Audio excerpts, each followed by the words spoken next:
विधानसभा चुनाव का रण, सीएम पुष्कर सिंह धामी की ताबड़तोड़ रैलियां, आप और केजरीवाल पर जमकर बरसे।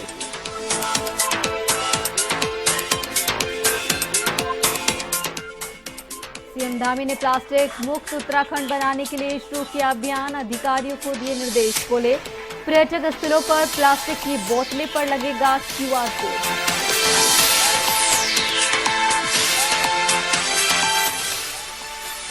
38वें नेशनल गेम्स को लेकर प्रशासन सख्त, हल्द्वानी स्टेडियम के गंदगी का आलम, सिटी मजिस्ट्रेट ने दिए निर्देश।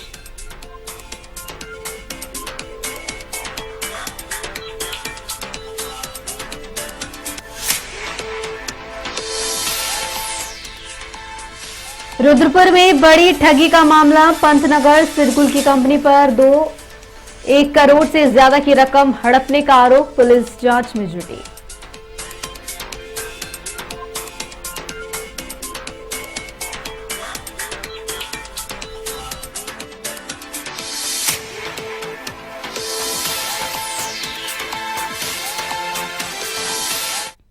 नमस्कार, एवन उत्तराखंड देख रहे हैं आप। मैं हूं आपके साथ ऋतुश्री पथरिया। नजर डालते हैं खबरों पर। पंतनगर सिरगुल की एक टेक्सटाइल कंपनी पर 1 करोड़ 4 लाख रुपए से ज्यादा हड़पने का आरोप है। पुलिस ने पीड़ित की तहरीर के आधार पर मुकदमा दर्ज करते हुए जांच शुरू कर दी है। पिछले 1 साल से ट्रांसपोर्ट का बिल 1 करोड़ 4 लाख रुपए से अधिक हो गया, जिसका भुगतान नहीं किया गया। उधम सिंह नगर जिले के एसपी क्राइम निहारिका तोमर ने बताया कि पुलिस ने मुकदमा दर्ज कर लिया है और जांच के बाद आगे की कार्रवाई की जाएगी।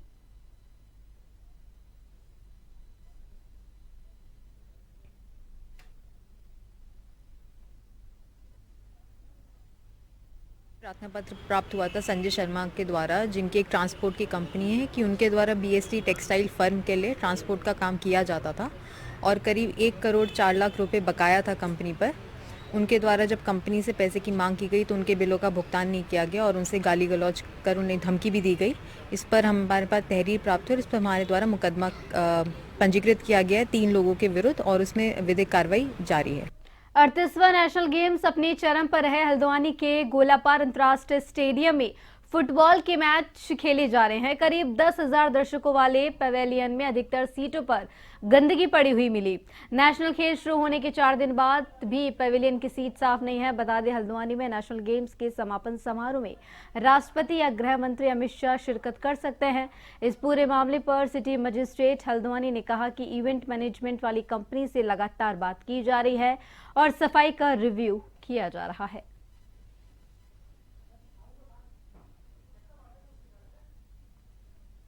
निरंतर वहाँ पर भ्रमण कर रहे हैं और जो इवेंट मैनेजमेंट की टीम्स हैं उनके साथ लगातार टच में है।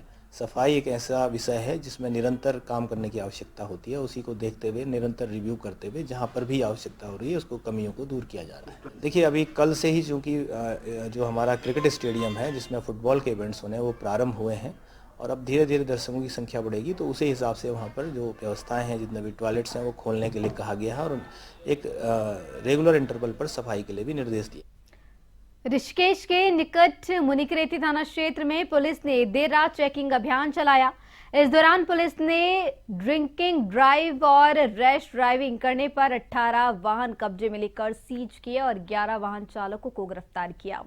इंस्पेक्टर रितेश शाह ने बताया कि पुलिस कप्तान आयुष अग्रवाल के निर्देश पर चेकिंग अभियान चलाया गया।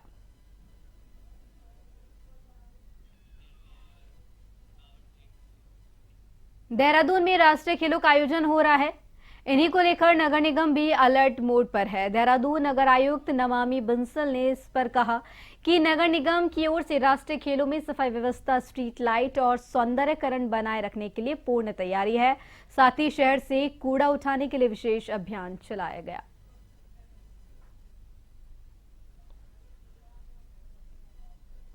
राष्ट्रीय खेलों का जो उद्घाटन समारोह होना था 28 को माननीय प्रधानमंत्री जी द्वारा और जो माननीय मुख्यमंत्री जी द्वारा भी समय समय पर निर्देश दिए गए कि राष्ट्रीय खेलों के आयोजन के क्रम में साफ सफाई, स्ट्रीट लाइटिंग और जितना भी सौंदर्यकरण का कार्य है, चाहे वो पेंटिंग हो या लाइटिंग के माध्यम से हो, उस सब में हमें बहुत विशेष व्यवस्थाएं करते हुए बहुत ध्यान देना है।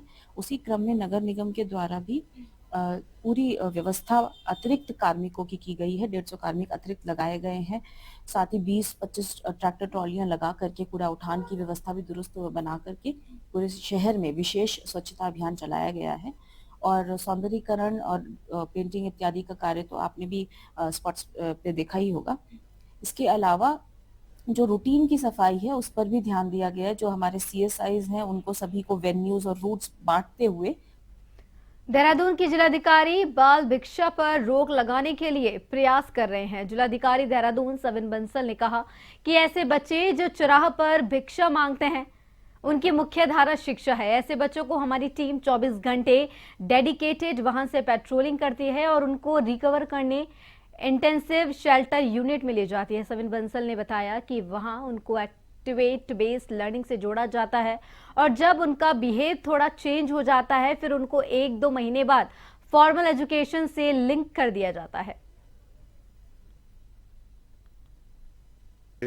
जो हमारे बच्चे भिक्षावृत्ति में हैं तो उनका स्थान शिक्षा में है, मुख्य धारा में है, तो उसी को पूर्ण करने के लिए डेडिकेटेड वाहन हमारे 24 आवर्स पेट्रोलिंग करते हैं ट्रंक रूट्स पे, चौक चौराहों पे, और उनको रिकवर करके हमारा जो इंटेंसिव शेल्टर यूनिट है वहाँ पर उनको हम संरक्षण प्रदान करते हैं।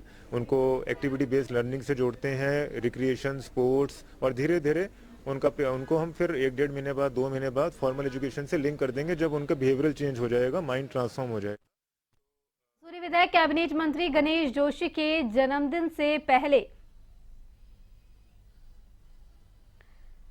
से पहले मसूरी महात्मा योगेश्वर सरस्वती शिक्षा विद्या मंदिर को पंजाब नेशनल बैंक के सहयोग से 5 कंप्यूटर भेंट किए गए। स्कूल के सभागार में आयोजित कार्यक्रम के मुख्य अतिथि नगरपालिका अध्यक्ष मीरा सकलानी ने दीप जलाकर कार्यक्रम का शुभारंभ किया। इस मौके पर पंजाब नेशनल बैंक के प्रबंधक वैभव और मीरा सकलानी ने स्कूल को 5 कंप्यूटर भेंट किए।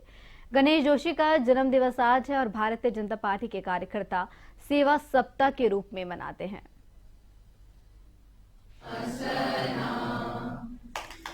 कि कल माननीय मंत्री जी का जो गणेश जोशी जी हैं कैबिनेट मंत्री, उनका जन्मदिन है और हम सभी लोग उनके जन्मदिन को एक सेवा सप्ताह के रूप में हम मना रहे हैं। आपने देखा होगा हमने कल भी एक कार्यक्रम किया था, प्रेस क्लब में AC वितरित की थी। आज इस शिक्षा के मंदिर में कंप्यूटर वितरण का कार्यक्रम आयोजित किया गया है और पूरे हफ्ते कुछ ना कुछ कार्यक्रम होते रहेंगे। पूरे शहर में जो आंगनवाड़ी केंद्र हैं वहाँ पे बच्चों को गर्म कपड़े भी वितरित किए जाएंगे।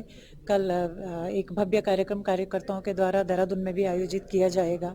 तो ये पूरा सप्ताह हम लोग उनके जन्मदिन के सेवा सप्ताह के रूप में मना रहे हैं, क्योंकि उनका कार्यकर्ताओं के प्रति समर्पण, लोगों के लिए जो जिस तरीके से वो काम करते हैं, तो हमारी भी जिम्मेदारी बनती है कि उनके जन्मदिन को हम लोहाघाट के राजकीय पॉलिटेक्निक के पास सड़क हादसे में युवक गंभीर रूप से घायल हो गया।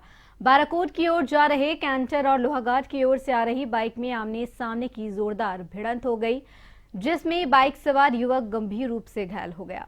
बता दें कि लोहाघाट विधायक प्रतिनिधि होशियार बोहरा ने अपने वाहन से घायल युवक को लोहाघाट उप जिला चिकित्सालय पहुंचाया।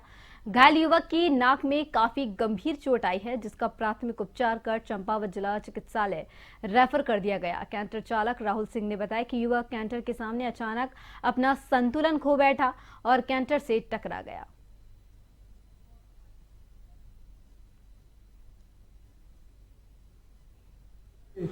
मैं अभी लोहाघाट से ही जा रहा था, आपसे मिला भी था मैं। तो जैसे मैं अपने घर की तरफ जा रहा था तो पॉलिटेक्निक के नीचे रोड के धीरेन्द्र पांडे जी की जहाँ पे दुकान है, जस्ट उसके सामने में लोहाघाट से एक कैंटर जा रहा था शायद, और बाराकोट साइड से बाइक वाले लड़के आ रहे होंगे। तो कैंटर और बाइक में आपस में भिड़ंती होगी, जिससे मैंने पूछा तो लड़के से, वहाँ पे काफ़ी लोग थे, लड़के ने कहा मेरा घर अपना टोयटी बताया था। जैसे पेशेंट को लाए हैं तो उसकी जो नाक की हड्डी है वो टूटी हुई लग रही है बाहर से देखने में, क्योंकि नाक बिल्कुल ही तिरछी हो गई है। उसके साथ साथ नीचे से उसमें फट भी गई है नाक ना। बाकी जो है राज्य सिंचाई और वन विभाग, पुलिस और SSB फोर्स ने खटीमा क्षेत्र के इंडो नेपाल सीमा पर नो मैंस लैंड का निरीक्षण किया, जिसमें नो मैंस लैंड में हो रहे अतिक्रमण को हटाने के लिए चिन्हित किया गया।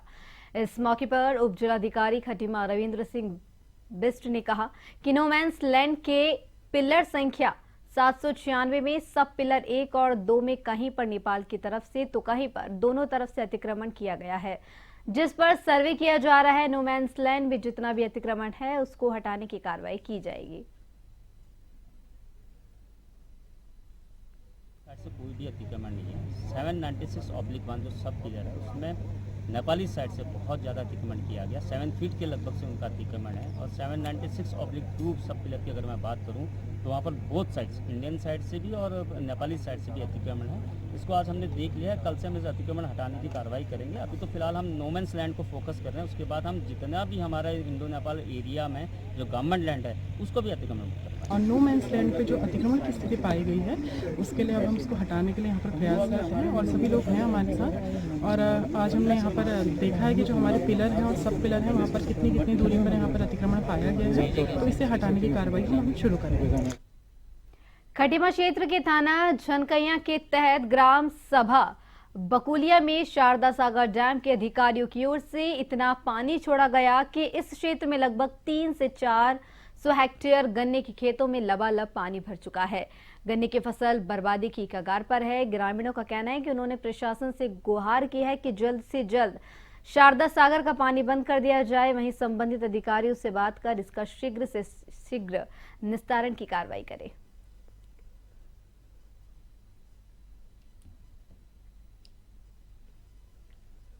हम लोग ग्राम ऊंची बगुलिया, बड़ी बगुलिया, छोटी बगुलिया, झाऊ परसा के किसान हैं। यहाँ पर जो है 300-400 हेक्टेयर गन्ना किसानों का पानी में 3-4 फुट 10 फुट पानी में भरा हुआ है। और फैक्ट्री जो है 20 से 25 फरवरी तक बंद होने वाली है, सितारगंज फैक्ट्री। तो ये बताइए, अगर गन्ना का पानी गन्ने से निकाला नहीं गया तो हम लोग गन्ना कहाँ ले जाएंगे। मसूरी पुलिस ने 19 साल की युवती के साथ दुष्कर्म करने वाले 26 वर्षीय व्यक्ति को सहारनपुर से गिरफ्तार किया है। मसूरी कोतवाल अरविंद चौधरी ने बताया कि युवती ने 4 जनवरी को मसूरी कोतवाली में शिकायत दर्ज कराई थी। इंस्टाग्राम से दोस्ती के बाद आकिब युवती को कई जगह घुमाने ले गया। युवती के मसूरी कोतवाली में तहरीर के बाद पुलिस टीम गठित कार्रवाई में जुट गई और उसे गिरफ्तार कर जेल भेज दिया गया है।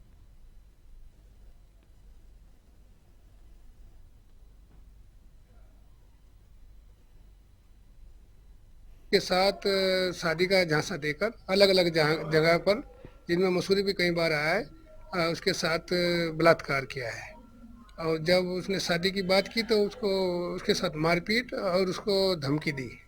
तो उस पर कल एक टीम गठित की गई। महिला उप निरीक्षक ज्योति पवार की टीम सहारनपुर गई और उसको वहां से अरेस्ट करके हम लेकर आए हैं और विधिक कार्रवाई अमल में लाई जा रही है।